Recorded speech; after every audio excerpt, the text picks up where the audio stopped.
नमस्कार, मैं शेषनाथ सहयोगी चंदन के साथ स्वागत करता हूं आप सभी का द न्यूज़ बॉक्स में। इस समय एक बड़ी खबर निकल करके सामने आ रही है। दरअसल चुनाव आयोग की तरफ से अभी तक चुनाव की तारीखों का आधिकारिक ऐलान नहीं हुआ है, पर ऐसे में अलग अलग जगहों से अलग अलग पार्टियां चुनावी रंग में रंगते हुए नजर आ रही हैं।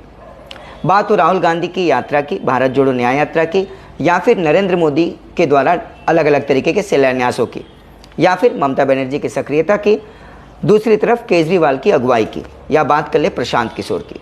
सभी लोग कहीं ना कहीं, चाहे वो उत्तर हो, दक्षिण हो, पूर्व हो, उत्तरोत्तर के राज्य हो, हर तरफ से अलग अलग पॉलिटिकल पार्टियां लगातार इस समय लोकसभा चुनाव के पहले ही एक माहौल तैयार करते हुए दिख रही हैं।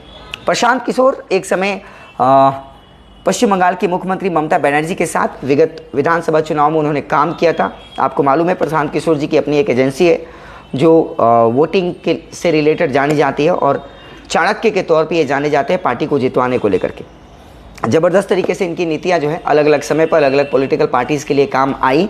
इस समय प्रशांत किशोर बिहार के केंद्र में है, या यूँ कह लें कि बिहार में पदयात्रा कर रहे हैं। पदयात्रा का मकसद उनका है कि किस तरीके से लोगों को उनकी सोच के साथ जोड़ी जाए और एक अलग तरीके की भूमिका निभाई जाए।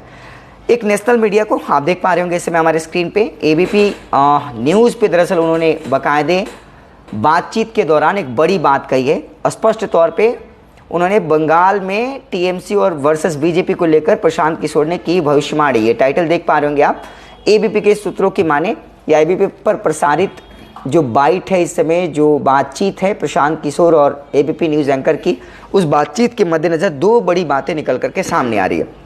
प्रशांत किशोर का स्पष्ट तौर पे कहना है कि इस समय पश्चिम बंगाल की खास तौर पे बात करें तो इस समय वर्तमान स्थिति में उन्होंने कहा कि पश्चिम बंगाल में भाजपा को कम करके आंकना दीदी के लिए मुश्किल भरा हो सकता है।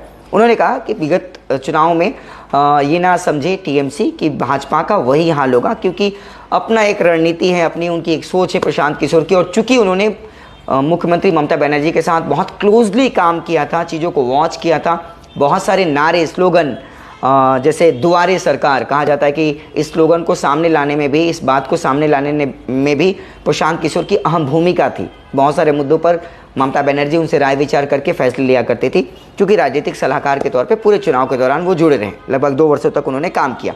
ऐसे में अभी इस बातचीत के दौरान एबीपी को उन्होंने स्पष्ट तौर पर कहा है कि पश्चिम बंगाल वो राज्य है जहाँ भाजपा एक बड़ी टक्कर दे सकती है टीएमसी को, और लोकसभा चुनाव के पहले इस तरीके का बयान प्रशांत किशोर की तरफ से निकल करके सामने आया है। इसके बहुत बड़े मायने हैं। पूरी बातचीत के दरमियान जब आप भी देखेंगे, इसे नेशनल मीडिया एबीपी के द्वारा दिखाया गया है, उसमें प्रशांत किशोर ने यह भी कहा है कि इस समय पश्चिम बंगाल का सबसे जो गर्म मुद्दा है, जो ताज़ा मुद्दा है, वो संदेश खाली का है।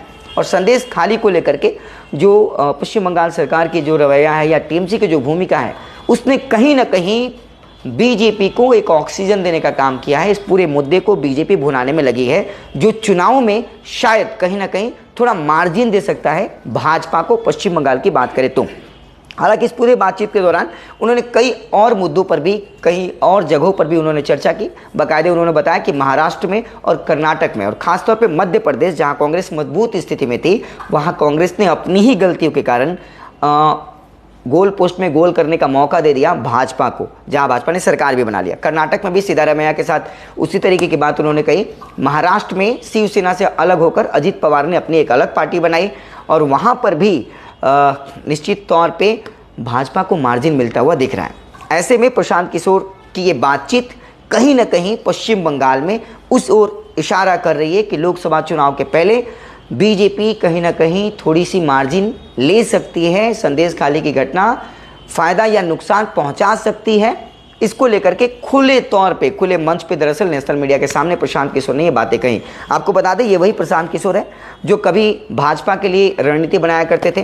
कांग्रेस के समय भी इन्होंने अपनी रणनीति बताई, समझाई, बुझाई, और खास तौर पे ममता बनर्जी के साथ 2 वर्षों तक लगातार काम किया। और कई ऐसे स्लोगन, जब बंगाल में चुनाव हो रहे थे उस समय जय श्री राम का नारा भाजपा की तरफ से दिया जा रहा था। इस धार्मिक नारे का तोड़ उन्होंने अलग अलग तरीके से निकाला, चाहे वो दुआरे सरकार हो, चाहे वो खेला हबे हो। इस तरीके की तमाम बातें जो हैं उनकी टीम की तरफ से निकल के आई, जिन्होंने ममता बनर्जी को बहुत बड़ी बढ़त दिलाई।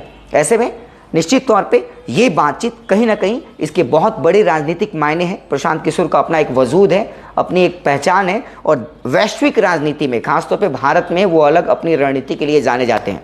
देखना होगा कि उनकी इन बातों से कितना असर पड़ता है बंगाल चुनाव को लेकर के, या फिर संदेशखाली का मुद्दा और अधिक कितना सक्रिय भूमिका निभाता है अलग अलग पॉलिटिकल पार्टियों की बात करें तो इस लोकसभा चुनाव के पहले।